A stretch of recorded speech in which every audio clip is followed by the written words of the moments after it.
a gente vai agora para lição de número 1, família, onde tudo começa. Essa lição tem o seu texto bíblico básico em Efésios 5, 22, 29 e 31 e o capítulo 6, do versículo 1 ao 4. A gente não vai ler agora esse texto bíblico básico porque vamos falar daqui a pouco sobre algumas peculiaridades dele. E eu começo colocando esse texto que é de Gênesis capítulo 1, versículo 27, para que a gente possa começar a refletir sobre essa temática, família onde tudo começa. E criou Deus o homem à sua imagem, e a imagem de Deus o criou, macho e fêmea os criou.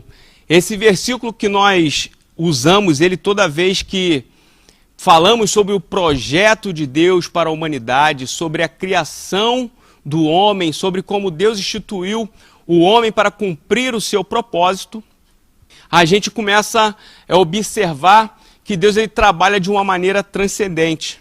O versículo fala sobre a criação de Deus ser feita à sua imagem, à sua semelhança, e fala sobre a criação do macho e fêmea. Isso fala sobre um propósito específico, principalmente para que a espécie criada por Deus pudesse perpetuar dentro de um projeto. E como eu disse, esse projeto ele vai transcender o período que o homem pode palpar e atravessar gerações para que a vontade de Deus se cumpra através do homem. Outro versículo muito interessante que também a gente pode refletir quando a gente começa a tratar sobre esse assunto, família, onde tudo começa, é Mateus 19, do versículo 4 ao 6. Vocês não leram que no princípio o Criador os fez homem e mulher?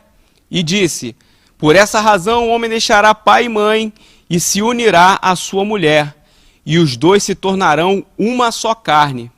Assim ele já não são dois, mas sim uma só carne. Portanto, o que Deus uniu, ninguém separe. Veja que no Novo Testamento há uma testificação, uma confirmação acerca desse propósito de Deus.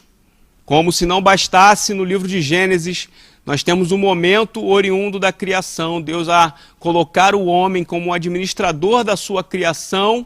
A gente vai ver no Evangelho de Mateus uma confirmação acerca dos moldes a qual Deus criou o homem e mulher e com um propósito específico. Veja que Deus, ele trabalha com princípios, os seus princípios eles precisam ser cumpridos para que se desenvolva tudo aquilo que nós possamos dizer ser o projeto de Deus.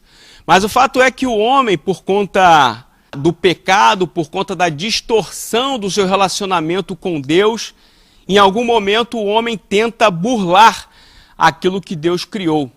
Só que o fato de burlar os princípios de Deus vai gerar um grande problema, uma desconexão clara e natural daquilo que Deus criou.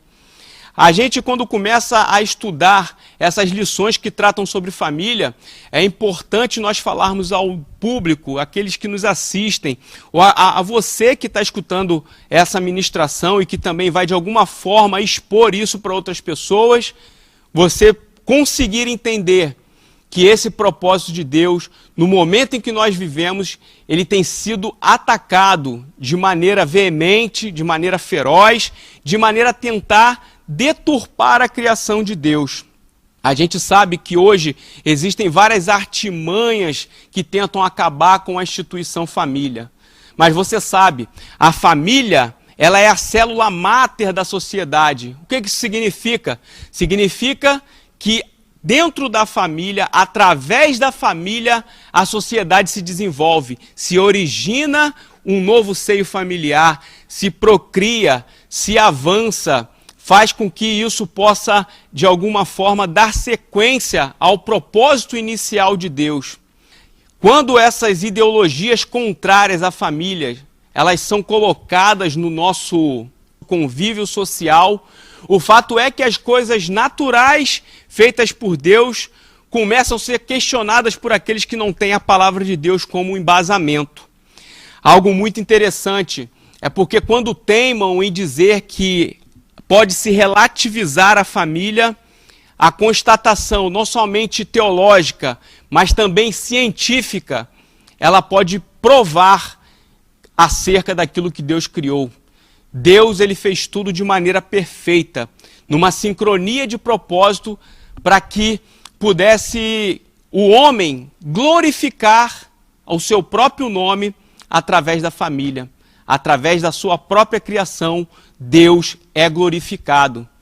Apesar dessas ideologias que tentam abater a instituição família, tentam abater essa instituição renomada, porque foi Deus a quem criou, a gente consegue ver algo muito importante e interessante. Primeiro, é que a biologia ela vai atestar acerca dessas questões que tanto se discute hoje. Existe macho e fêmea. E assim como a gente vê no livro de Gênesis, a gente pode testificar cientificamente isso.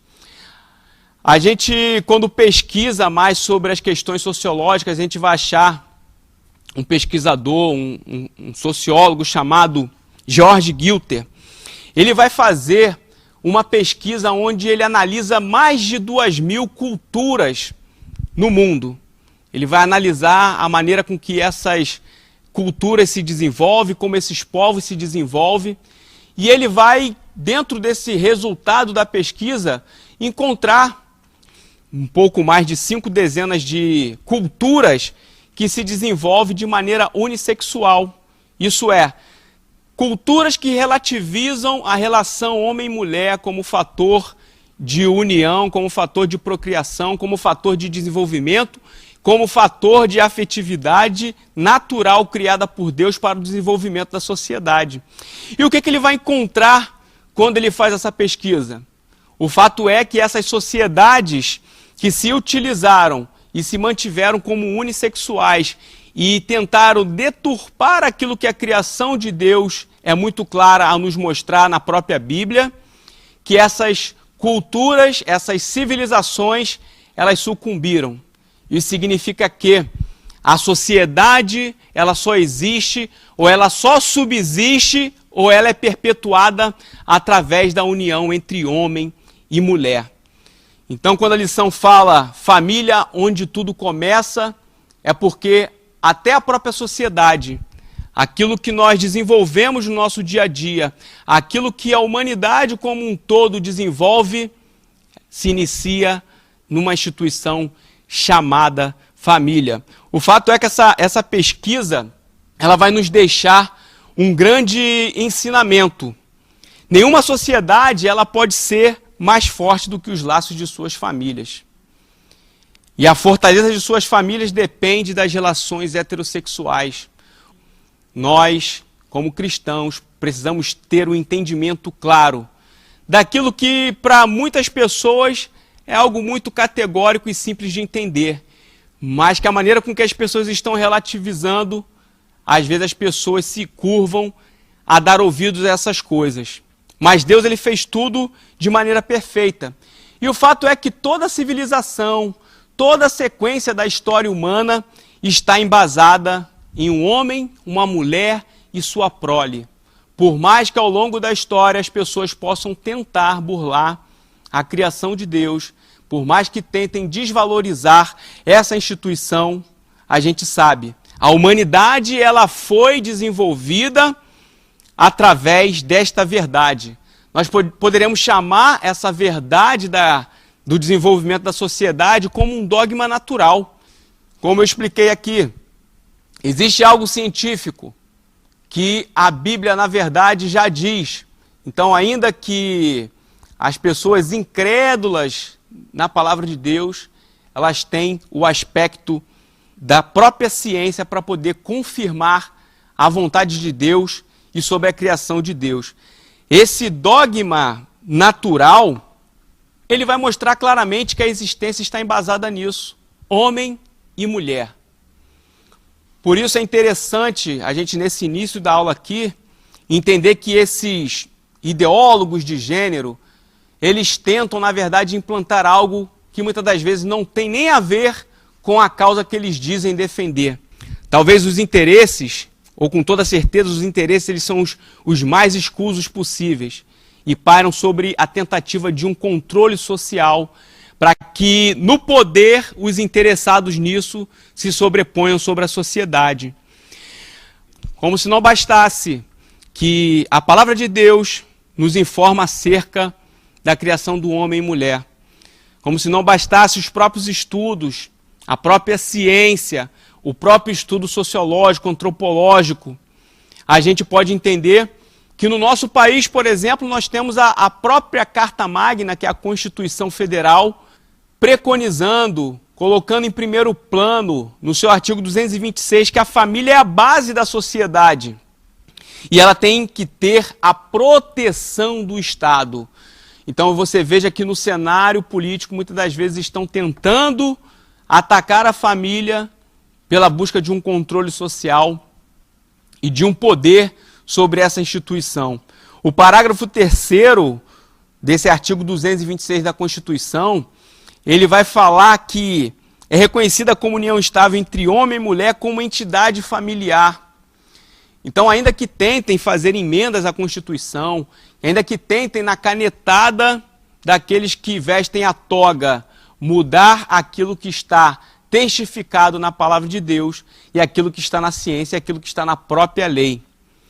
Eu falo todo esse plano de fundo dessa aula para que você possa compreender a relação clara do que a palavra de Deus nos ensina para que a gente possa enfrentar esse momento que vivemos. A revista ela vai trazer em Efésios a maneira com que Paulo fala sobre essas questões. No capítulo 5, do versículo 22 ao 31, texto que ora mencionei como texto bíblico básico, Paulo ele vai falar sobre a relação marido e esposa no lar. Vai falar isso como um núcleo primordial, onde filhos são gerados, onde filhos são desenvolvidos e a família em sua essência desenvolve esse propósito de Deus.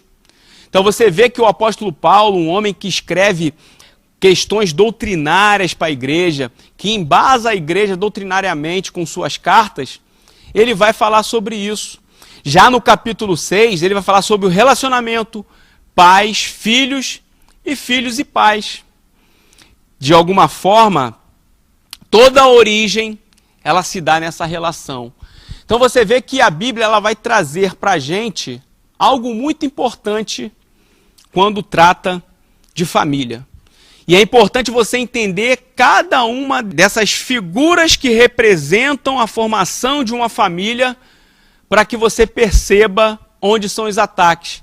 A figura da mãe, a figura do pai, em relação à sua prole, tem toda uma representatividade que vai muito além de algo simbólico, mas sim de algo muito prático que tem a ver com a própria lição que estamos hoje estudando. Aonde tudo começa através da família. E é onde que Deus faz startar o seu propósito. A gente vai, de alguma forma, aqui trabalhar a família como uma espécie de laboratório, onde a gente vai conseguir observar determinadas questões que nos favorecem no sentido de olhar a origem de como a sociedade está. Quando a gente imagina a família, a gente imagina exatamente um desenvolvimento social. Como você educa, como você convive no seio familiar, reflete na prática social, reflete no estado social do momento e reflete na história construída na sociedade. O ponto número 1 fala: Deus criou a família para ser o locus da felicidade humana.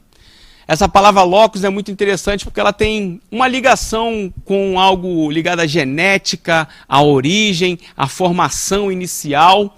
E a gente sabe que Deus, Ele não criou a família para um sofrimento.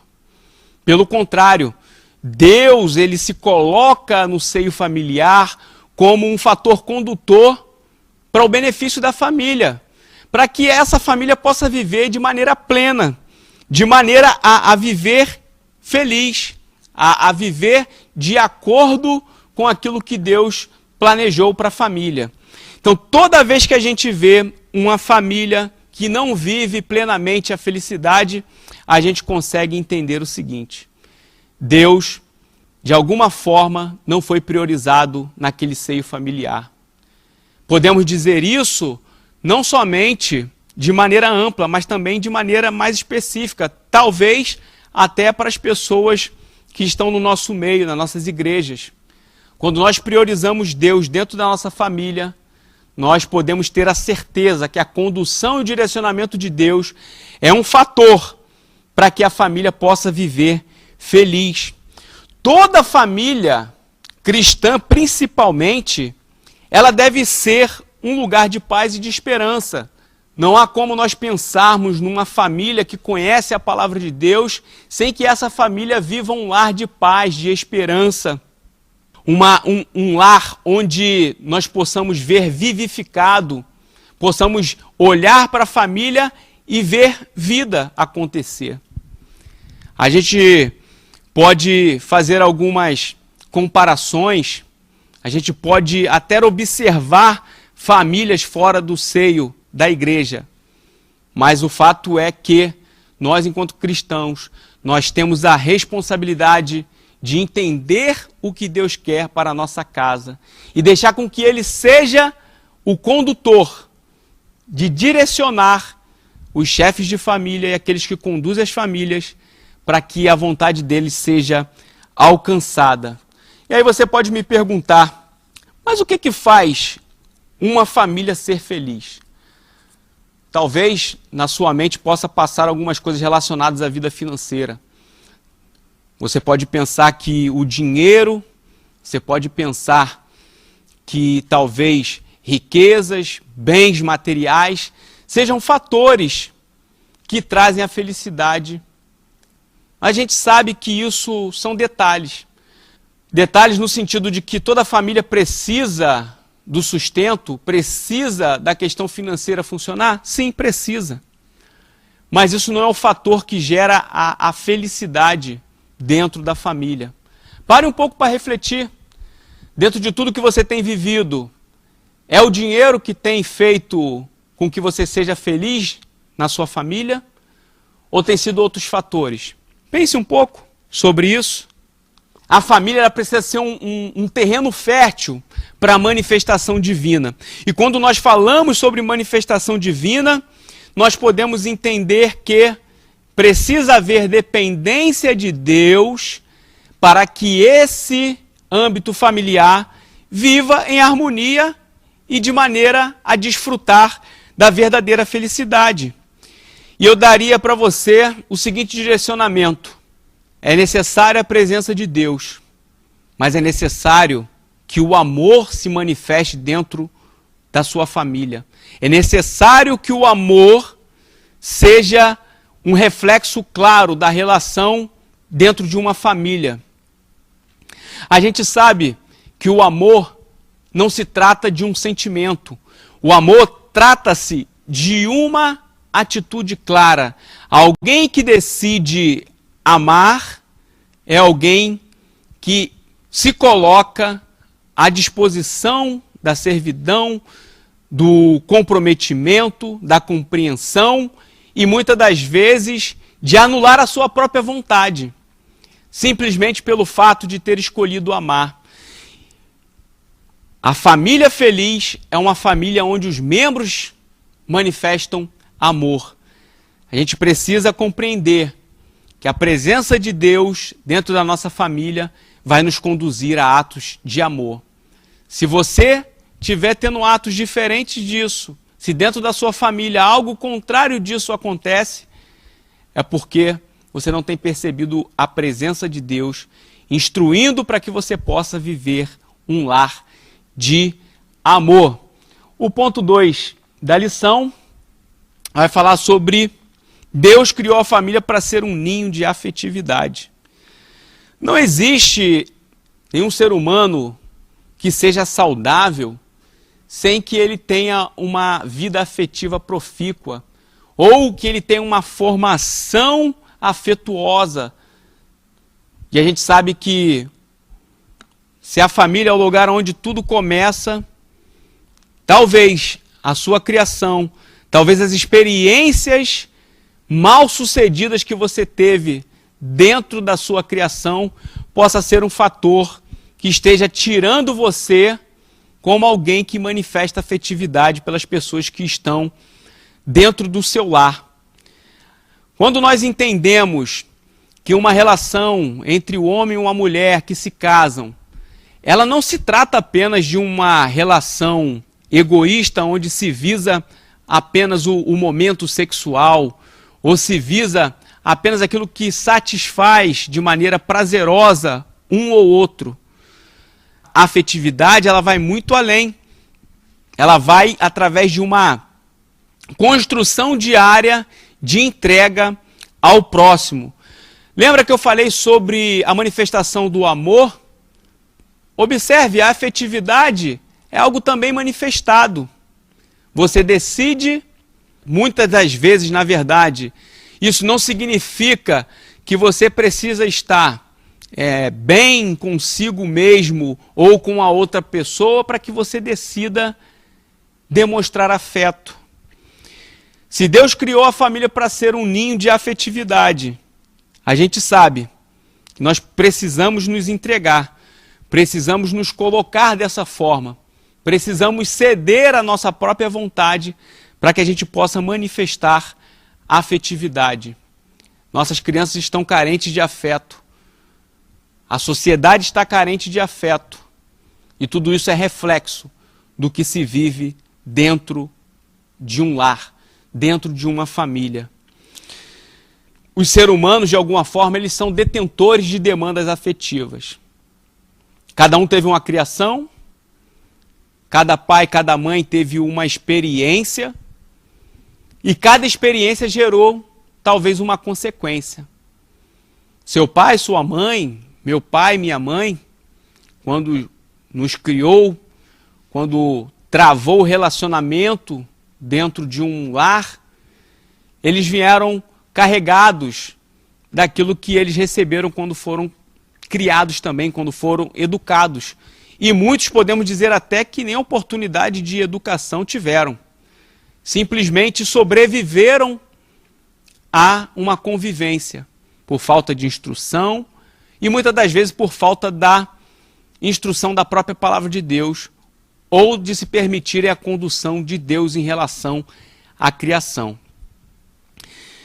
Então não há uma só pessoa, ou que seja uma criança, que não tenha marca sobre aquilo que ela viveu ou vive na sua criação. Existem alguns livros até que tratam sobre isso.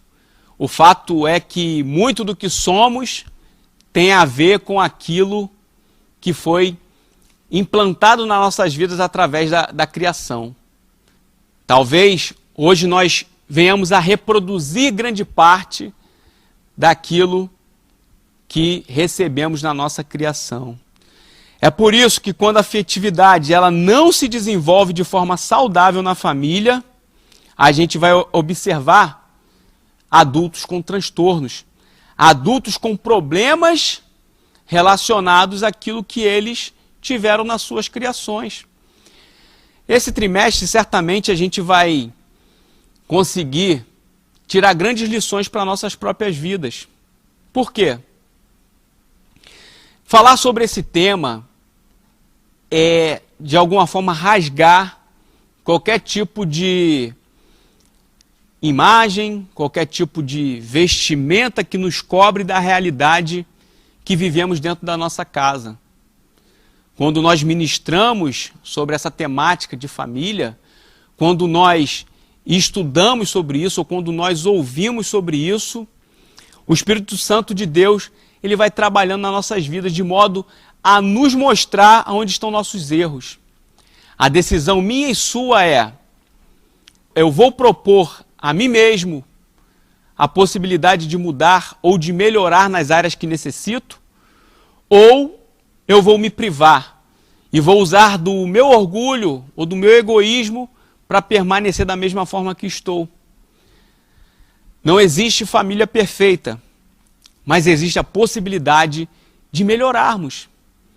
Então, cada um desses pontos, cada uma dessas abordagens da revista, dessa lição, elas são maneiras de Deus confrontar a gente acerca daquilo que nós precisamos melhorar. Ponto 3 da lição: Deus criou a família para ser o primeiro templo da espiritualidade. Não há vida espiritual que se restrinja aos limites do templo. O templo é o espaço coletivo da nossa fé, mas o nosso primeiro templo é nossa casa. Repare, não há como ter uma vida que seja de uma forma dentro da igreja e que destoe com aquilo que você vive na sua casa. Se existe algo mais importante dentro da vida cristã, eu diria para você que é viver o evangelho de maneira natural e de maneira uníssona, de maneira uniforme em qualquer lugar que você esteja. Na igreja é muito fácil demonstrar performance, na igreja é muito fácil se parecer com alguma coisa ao lado de pessoas que convivem com você por poucas horas. Agora, dentro da sua casa, como eu disse, você está despido, você está, vamos dizer, vulnerável ao olhar simultâneo e quase que ininterrupto de quem convive com você. Seus filhos, seu cônjuge. E aí, é nesse momento que você pode demonstrar que a sua casa é o primeiro lugar onde nós podemos considerar um templo de espiritualidade. E a pior coisa que tem é você tentar apenas maquiar um comportamento sem que você viva ele na essência. Que a sua vida na igreja, que a sua vida na sua casa seja de uma forma equilibrada, no sentido de que você se preocupe mais em ser o que você é do que aquilo que você acha que as pessoas devem ver em você. Na igreja, as pessoas vão te ver por frações, por algum tempo, por algumas horas. Mas dentro da sua casa, não tem como. Você não vai conseguir ser de maneira a maquiar a sua essência por todo o tempo. Então procure ser exatamente o que você é, entendendo as suas limitações e se possibilitando a melhorias. A revista vai falar que o primeiro altar do cristão deve ser estabelecido dentro da sua casa. A gente não pode distorcer a ideia do cristianismo ou da nossa vida prática com Cristo por conta de atos religiosos. Digo isso com muita clareza para que você possa perceber que a igreja, ela oportuniza para aqueles que comparecem ao templo para prestar culto uma oportunidade única. Mas o culto, ele, dentro do templo, em algum momento ele termina. E aí se inicia um período dentro da sua casa. E é ali que a gente encontra nossas dificuldades. Porque o lastro temporal é maior. Ali as pessoas conseguem ver os seus defeitos de maneira mais clara. E mais uma vez, você viverá no egoísmo de achar que está tudo certo para você, ou você vai se possibilitar para ser alguém melhor dentro do seu seio familiar. O homem, biblicamente falando, ele vai ter a representatividade de um sacerdote. Ele é, na verdade, o primeiro referencial para os seus filhos e, de alguma forma, também para o seu cônjuge.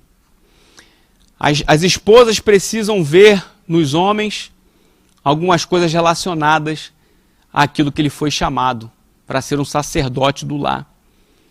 Agora, quando tudo isso é desenvolvido, quando há um referencial, essa família ela começa a trabalhar e começa a se desenvolver de maneira equilibrada.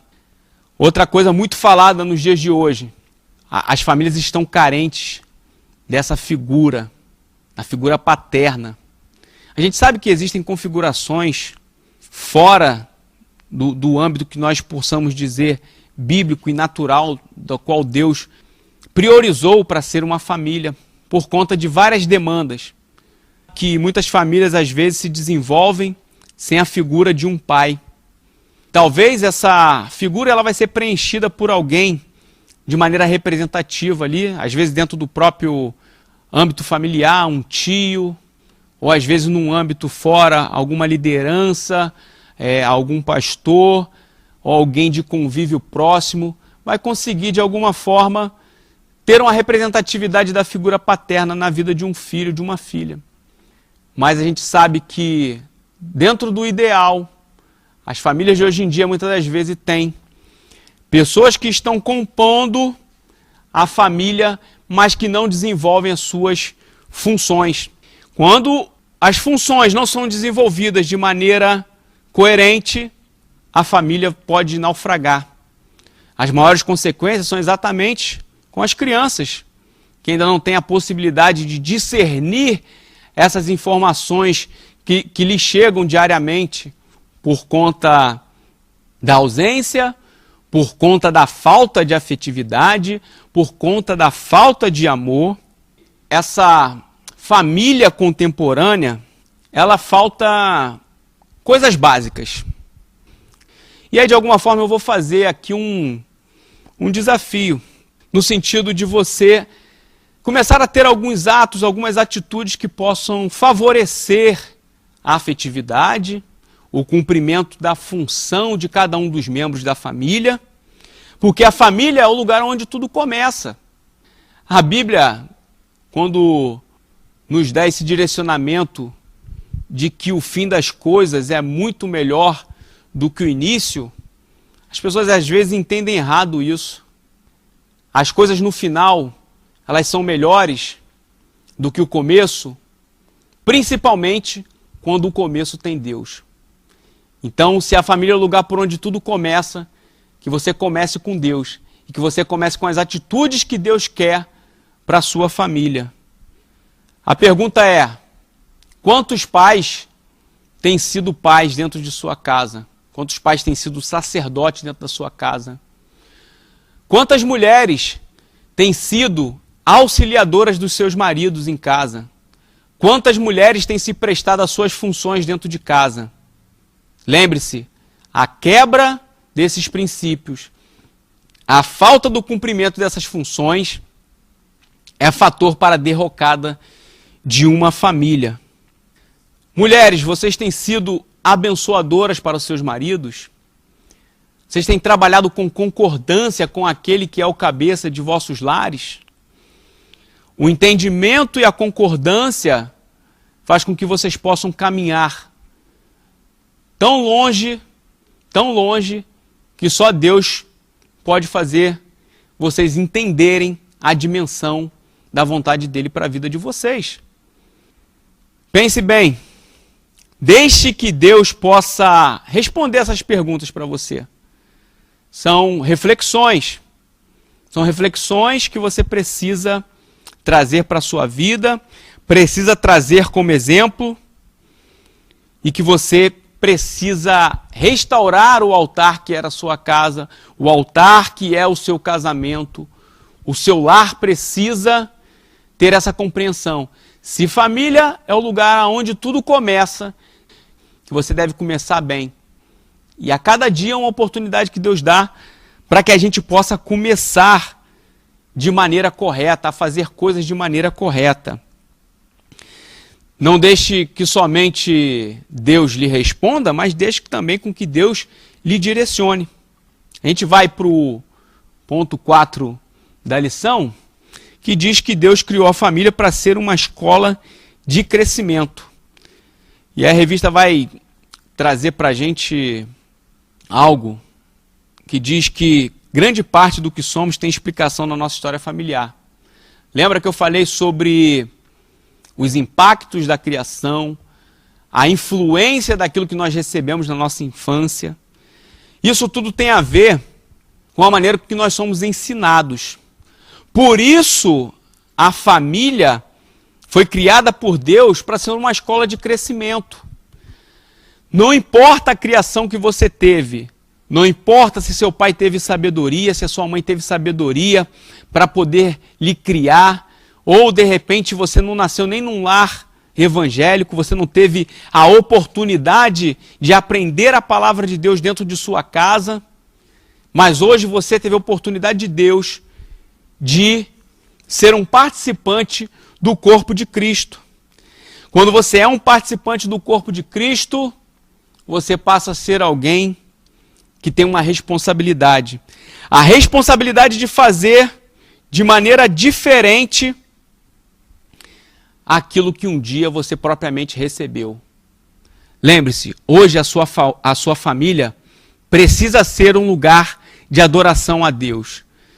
Se o seu pai e sua mãe tiveram um casamento bagunçado, um casamento desrespeitoso, um casamento abusivo, uma relação que destoava daquilo que nós conversamos, um lar que talvez não teve paz, um lar que talvez não teve afeto, mas que teve muita confusão. E você viveu e cresceu vendo isso. E hoje você tem a oportunidade de fazer diferente e de ser um exemplo. Quando você se torna um exemplo, as pessoas passam a enxergar em você a Cristo. Então você tem que ter essa perspectiva e o entendimento dessa responsabilidade. Tem entendimento dessa responsabilidade? Eu falei, não tem família perfeita, mas existe a possibilidade de nós melhorarmos. Quando você entende que a construção de uma família ela precisa ser com essa ideia de crescimento, com essa ideia de ser uma escola que promove ensinamentos, isso tudo começa dentro de uma escolha. Paulo ele vai nos falar sobre a questão do jugo desigual. Não há comunhão entre a luz e as trevas. Isso é algo muito claro. Então pense, quando você for fazer uma escolha, pense, você está no momento de um relacionamento, de um namoro, por exemplo, o que você deve observar? Primeira coisa, essa pessoa, ela professa a mesma fé que eu professo? Essa pessoa está disposta a viver os desafios de uma caminhada com Deus e ao meu lado? Conheça melhor aquela pessoa que você quer constituir um relacionamento, um casamento. As intenções dessa pessoa e, principalmente, conheça a história dessa pessoa. Se o casamento, se a família é o lugar onde tudo começa e o casamento se dá entre homem e mulher, e aí temos o início de uma nova família, de um novo seio, que nós chamamos de família nuclear, é a oportunidade de você começar da maneira correta. As pessoas às vezes trocam algumas emoções por algo que vai ter que durar a vida toda. E muitas das vezes fazem escolhas erradas e acabam naufragando, acabam trazendo marcas sentimentais, marcas emocionais para suas vidas por conta das escolhas que fizeram. Nós fomos produzidos, nós fomos moldados, nós fomos criados. Deus nos formou com o propósito de constituir uma família. E a gente sabe que aquilo que vai contra os princípios de Deus pode ser esse fator de insucesso. Então é a partir do momento da escolha que você pode começar um relacionamento saudável. Nós vamos concluir essa lição. Quanto mais saudável for uma família, mais saudável será a igreja. Porque as igrejas, elas são o quê? A amostra dos nossos lares. Famílias problemáticas, o que nós vamos ter? Igrejas problemáticas. Famílias saudáveis, igrejas saudáveis. Famílias saudáveis, sociedade saudável. Famílias problemáticas, sociedade problemática. A família é o lugar onde tudo começa. E tudo deve começar dentro dos parâmetros de Deus. Não deturpe a ideia de que o final das coisas é melhor sem pensar na importância do começo. Um casamento ele nunca começa de uma maneira completa. Às vezes um casamento começa sem estrutura, começa com muitas coisas precisando ser acertadas, mas se ele começa com os cônjuges pensando que a formação da família será importante, não só para eles, mas para gerações futuras, o propósito será alcançado. Se a família é o lugar onde tudo começa, comece fazendo tudo de maneira como Deus prioriza para a sua vida. Que Deus abençoe a sua família. Eu quero aqui nesse momento aproveitar e mandar um beijo para minha esposa Jane e para minha filha Maitê. Porque a Jane e a Maitê são os fatores que fazem com que a cada dia eu possa me enxergar diante de um próprio espelho, onde se reflete os meus defeitos, mas que também é possível buscar a melhoria e também alcançar qualidades. Não há família sem problemas, não há família perfeita, mas quando há um desnude próprio para poder se enxergar os seus problemas e principalmente entender que o convívio com outras pessoas dentro de um lar podem ajudar a gente a melhorar. Tchau!